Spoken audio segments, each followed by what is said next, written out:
Hey guys, Pedro here to tell you about the latest from Nattramn, Tales, out November 10th on Noble Demon.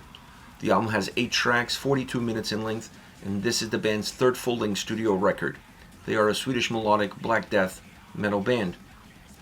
This is one album that I feel like really brings together two separate worlds or two different ways of constructing a record.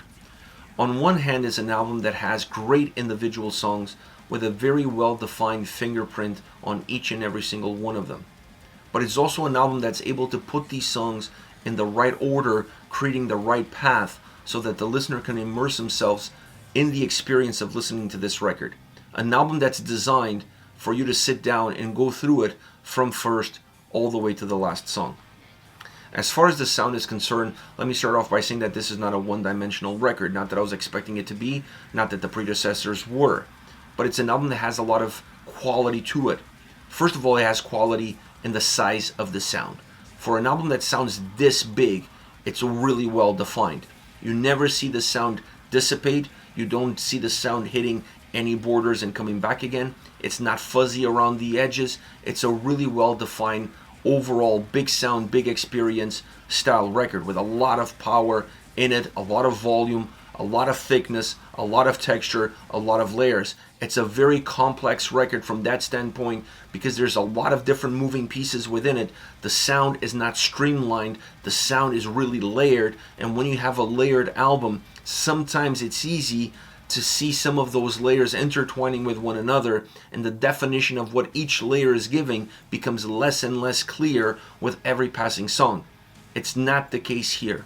All of the layers are there and they really created a lot of them, but because of the definition, because of the production, because of the clean approach that the album has, you're able to see exactly what each and every single one of them is giving to the individual tracks, offering that individual DNA, offering that individual fingerprint. Now, once you dive deep into the sound, you realize that this is not just a melodic or an atmospheric black metal record. It has other influences like folk metal, like melodic death metal, symphonic metal. There's a lot of different influences that create that important texture. There are those important layers. If you look at the symphonic side of this record, for example, a lot of the atmosphere that this album puts forward starts and ends with that symphonic touch that the album has. I love the fact that they didn't overuse it, and even when they used it, they still use it as a nice layer that added quality to the songs, but it didn't become the driving force of the record itself. This is not an overly symphonic album. It's not. It uses it, but it uses more as a layer to add texture and to impact the atmosphere. Sometimes with some brightness, sometimes with some darkness. Having said that, even the brightness at times feels pretty dark.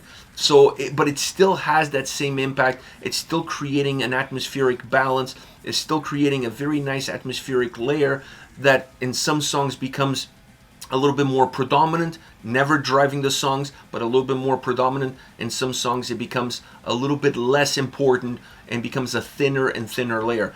That symphonic side of the record is all about the thickness. Sometimes you see that thickness change, not just from song to song, but even within tracks themselves. This creates a lot of movement as well, because you're not just creating impact in the atmosphere that you're creating an impact in how that atmosphere interacts with the rest of the sound.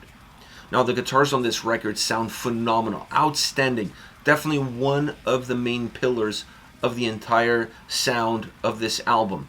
The guitars are incredible because they also add atmosphere, they add heaviness, they add melody, they add darkness, they are driven. Sometimes they're a little bit thicker, don't moving as fast, but they're able to intertwine different sounds and different experiences, different layers of guitar sounds in order for you to have different sensations within songs, creating movement within tracks using the same element, creating a bit of a thicker sound and then allowing that thicker sound to be penetrated or be driven through by a more blackened guitar driven experience. That's all how this album is built. The guitars don't feel stagnant. They're not following a linear process. And even when they are, there's another guitar layer that comes on top of it that feels a lot more versatile, that feels a lot more volatile. So the guitar experience all around is definitely one of the key markers of this record. The other, as far as the sound is concerned, comes from the drums. Thunderous, heavy, powerful, outstanding. The impact that the drums have on this record, I would say a huge portion of the heaviness of this album, of the thickness of this album, of the size of the volume of this album comes from the drum sound. And when you create an album that has big drum sound and therefore creates this big volume, it never feels hollow. It always feels extremely thick. It has a lot of substance in it. It becomes dense, but not dense in a bad way, because the density of the sound of this record, it's still polished, it's still clean, so you can see all the edges, you can see all the shapes, which allows you to better interact and better digest that same density. It's when you start losing track of those shapes, when you start to lose track of the edges of that density, that's when records become a little bit cumbersome, hard to digest, hard to listen to, and becomes really difficult to tell the forest from the trees. Not the case here, because the production really cleans it up in a way that allows the album to be extremely palpable from beginning to end, but incredible drum sound throughout this entire record. Now, vocally, the album has a couple of guest vocalists, and obviously that brings a dynamic, that brings a spice, and I think they use them sporadically, but in a very interesting way, to not get in the way of the regular vocals, of the main vocals, those harsh, deeper vocals with some screaming moments. There's also some cleaning vocals on the record, as you would come to expect from Nattramn. But I felt like the added vocals from the guest vocalists were really intelligent, because they were there not just as a vocalist, but sometimes almost as an atmospheric piece, to add a little bit more life to that atmosphere, so you're not depending always on the same element in order to create it. I honestly enjoyed this type of approach as far as guest vocalists are concerned, because you want something that's different from what you already have. If you're going to bring somebody who sounds exactly like you, then what's the point, right? So this album vocally is a lot more versatile as I was expecting it to be, but it matches the overall versatility that the sound has. And when you look at the big picture, this is their best album to date, the most complete record, the one that has the best design, the one that has the best ideas, best approach, the one that sounds the best. Very complete, very mature record, an album that doesn't really have flaws. Like it's an album that gives the listener a sense of experience, a sense of journey, but also gives you enough time for you to digest every single song along the way. It doesn't rush you. As far as favorite songs are concerned, I want to start off with She Comes at Night, featuring Therese Thompson. And Therese Thompson, she's in two different tracks. She's in this one and Lupus Luna. And she has a very similar approach on both as far as what she brings with her guest vocals. But this is a track that from the get-go, this is the second track on the album. And from the get-go, you see that this is a song that brings a folkier vibe into the forefront. It depends heavily on that folk sound, on that folk melody. It's still a heavy track, but it depends heavily on it. The guitars feel dark, penetrating, and carry a lot of the heaviness with the drums that this song offers. Starting off with those folk elements, allowing them to disappear from the track, and then bringing them in throughout the song, creating musical ebbs and flows, changing the perception of the track, going from a more pure and brutal heavy song to a more folkier song, to a more atmospheric song, then moving it back to a heavier song, then infusing the folkiness again, really creates this incredible ebb and flow. It's a song that has so much life, so much energy to it, that it works extremely well. I also love the fact that the song closes as it starts. It goes into that more folkiness of the track, and that allows the track to feel complete, even though you still see that folkiness coming throughout the song, but it's very sporadic. You don't necessarily see a complete red line from beginning to end, but having it as the two bookends definitely completes the track. Therese's vocals on this song come in almost like a siren. There's this folky backdrop, very atmospheric piece, and then she comes in as a siren, and it adds so much flavor to the track. It adds so much texture to the track. It gives so much life to the song. It's outstanding. It really completes the track in such a subtle way.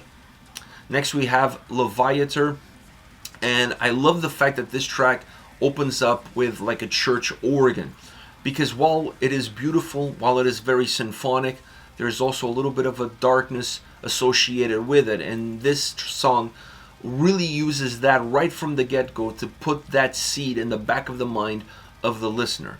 Once you start to move beyond it, you see that the song has in the verses a little bit more of an emphasis on heaviness and forward movement, both vocally and musically. It's a track that really packs a punch in the verses. The drums are heavy, the guitars are heavy, it's very driven. Once you move into the chorus is a little bit more melodic. The clean vocals come in, which helps with the overall melody of the song. It strips away a little bit of that darkness, a little bit of that heaviness. You take that heavy cloak from on top of you, and the song levitates a little bit more. It doesn't stop, it slows down and it levitates. Then obviously when the verses come back in, you have the same effect happening again. You feel the heaviness of the song a little bit more. You feel the power of the song a little bit more. It's a little bit more driven. But the chorus is really interesting. I really enjoy the chorus here because you have some symphonic layers in the chorus. You have a more melodic chorus overall. You have the clean vocals. Everything that is removing, it feels like it's removing layers. It's still very layered. It's not removing the layers. It's just replacing heaviness with a little bit more light. And that creates a nice movement from one portion of the song to the next. Next we have Lupus Luna, another song featuring Therese Thompson. And once again, the user here in a very similar way as they did in She Comes at Night, almost like a siren, really adding a nice vibe, a nice atmosphere to how the overall soundscape comes across. At least that's where you notice her impact the most, from my humble opinion. Now this track is dark, is heavy, but it's the biggest song on the record. When I talk about earlier in the album about this being a big sounding record, you don't have to go too far. This is the track that takes it from being a big sounding track to a cinematic song. This song feels cinematic. It feels so larger than life in terms of how you perceive it, the sound itself, how big the drums are, how massive they are, the guitars, the vocals, the volume. And it's a song that doesn't have parameters. It feels like it keeps getting bigger and bigger and bigger. It has borders. The borders keep moving. Like they keep moving the goalposts as far as the volume and as far as the size of the song, but they are there. And I think that's an important element to have, because if you don't have those borders, the sound dissipates at the edges, and then it becomes really hard to feel the real size of the song, because you can't measure the size of the song because the sound starts to thin out as it reaches the outer limits. On this track, because there are borders, even though those borders seem to keep moving along the way, you can still see exactly how far you can take the sound. So sometimes it feels big, it feels theatrical, and then at its biggest, it feels cinematic. But it's a massive, massive sounding song. My favorite on the entire record. This is it, Nattramn with Tales, out November 10th on Noble Demon. Let me know your thoughts on the band, on the singles. Use the comment section below. I'll be reading those and getting back to you. Take care, guys.